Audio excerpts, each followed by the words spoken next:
from an MBA student in Arizona. While I was working in Boston, one of my coworkers, Chris, was always trying to push work onto my overcrowded desk.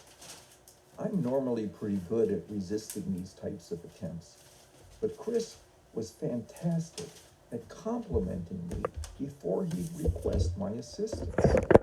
He'd start by saying, "I heard you did a fantastic job with the such and such project, and I have a similar one I'm hoping you can help me with." Or, "Since you're so expert in X, could you help me out by putting together this assignment?" I never really cared much for Chris. However, in those few seconds, I always changed my mind, thinking that maybe he was a nice guy after all.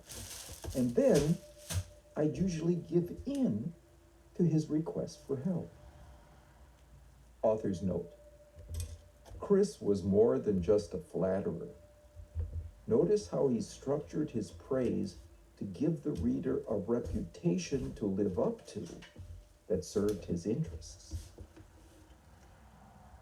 Contact and cooperation. For the most part, we like things familiar to us. To prove the point to yourself, try a little experiment. Take a selfie that shows a front view of your face and print it. Then go back to the selfie on your phone and edit it to show a reverse image so that the right and left sides of your face are interchanged. And print that also. You'll have a pair of pictures, one that shows you as you actually look, the second, and one that shows a reverse image, the first. Now decide which version of your face you like better and ask a good friend to make the choice too. If you are at all like the group of Milwaukee women on whom this kind of procedure was tried, you should notice something odd. Your friend will prefer the true image, but you will prefer the reverse image. Why? Because you both will be responding favorably to the more familiar face. Your friend to the one the world sees, and you to the transposed one you find in the mirror every day. Often we don't realize our attitude towards something has been influenced by the number of times we've been exposed to it. For example, in a study of online advertising, banner ads for a camera were flashed 5 times, 20 times, or not at all at the top of an article participants read. The more frequently the ad appeared, the more the participants came to like the camera, even though they were not aware of seeing the ads for it. A similar effect occurred in an experiment in which the faces of several individuals were flashed on a screen so quickly that later on, subjects who were exposed to the faces in this manner couldn't recall having seen any of them. Yet, the more frequently a person's face was flashed on the screen, the more these subjects came to like that person when they met in a subsequent interaction. And because greater liking leads to greater social influence, these subjects were also more persuaded by the opinion statements of the individuals whose faces had appeared on the screen most frequently.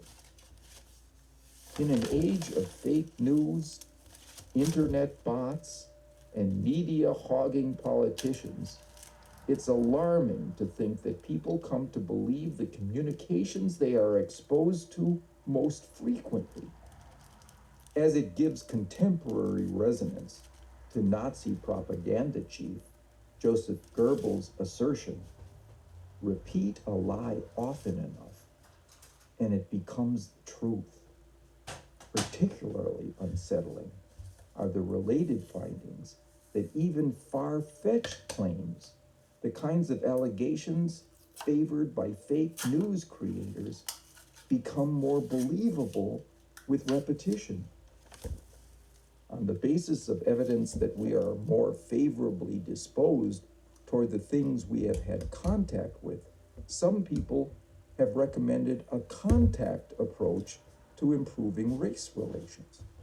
They argue that simply by providing individuals of different ethnic backgrounds with more exposure to one another as equals, those individuals will naturally come to like each other better. There is much research consistent with this argument. However, when scientists have examined school integration, the area offering one test of the widespread application of the contact approach, they have discovered the opposite pattern. School desegregation is more likely to increase prejudice between blacks and whites than decrease it. Going to school on the matter. Let's stay with the issue of school desegregation for a while. However well-intentioned the proponents of interracial harmony through simple contact are, their approach is unlikely to bear fruit because the argument on which it is based doesn't apply to schools. First of all, the school setting is not a melting pot where children interact as readily with members of other ethnic groups as they do with their own. Years after formal school integration, there is little social integration. The students clot together ethnically, separating themselves for the most part from other groups. Second, even if there were much more inter-ethnic interaction, research shows that becoming familiar with something through repeated contact doesn't necessarily cause greater liking. In fact, continued exposure to a person or object under unpleasant conditions, such as frustration, conflict, or competition, leads to less liking. The typical American classroom fosters precisely these unpleasant conditions. Consider the illuminating report of psychologist Elliot Aronson, called in to consult with school authorities on problems in the Austin, Texas schools. His description of the way he found education proceeding in the standard classroom could apply to nearly any public school in the United States. He says, in general, here's how it works. The teacher stands in front of the class and asks a question. 6 to 10 children strain in their seats and wave their hands in the teacher's face, eager to be called on and show how smart they are. Several others sit quietly with eyes averted, trying to become invisible. When the teacher calls on one child, each student looks of disappointment and dismay on the faces of the eager students who missed the chance to get the teacher's approval.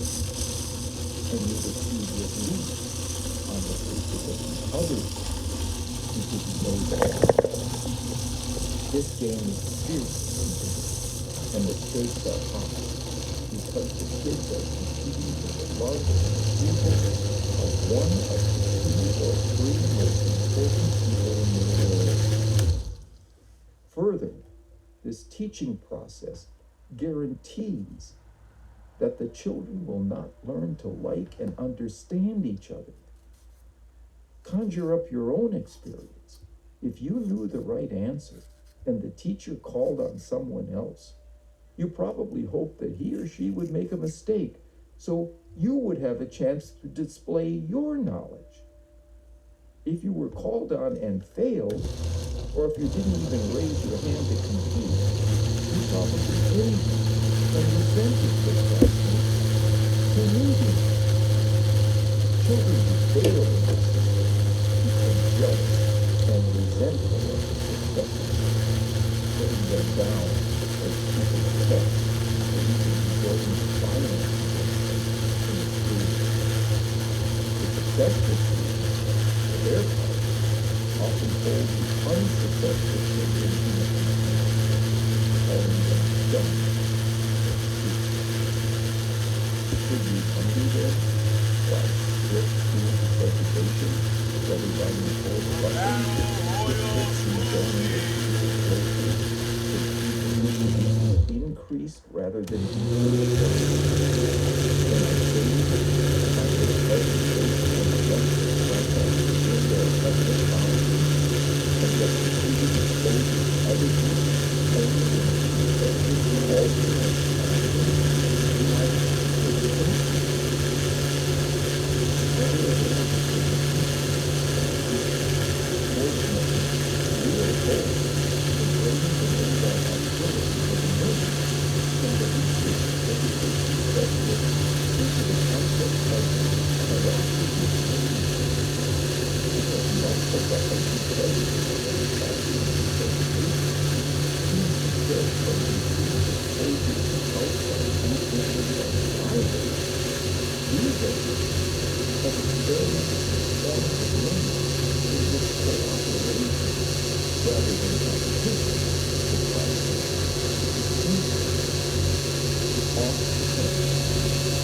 understand the logic of the cooperative approach, it helps to re-examine the classic research program of Turkish-born social scientist Muzafer Sherif and his colleagues, including his wife, social psychologist Carolyn Wood Sherif.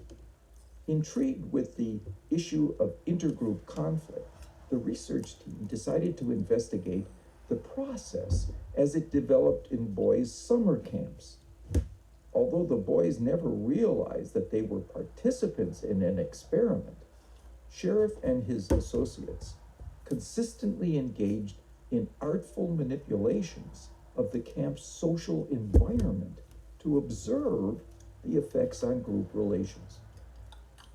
What the researchers learned is that it didn't take much to bring on certain kinds of ill will. Simply separating the boys into two residence cabins was enough to stimulate a we versus they feeling between the groups. Letting the boys assign names to the two groups, the Eagles and the Rattlers, accelerated the sense of rivalry.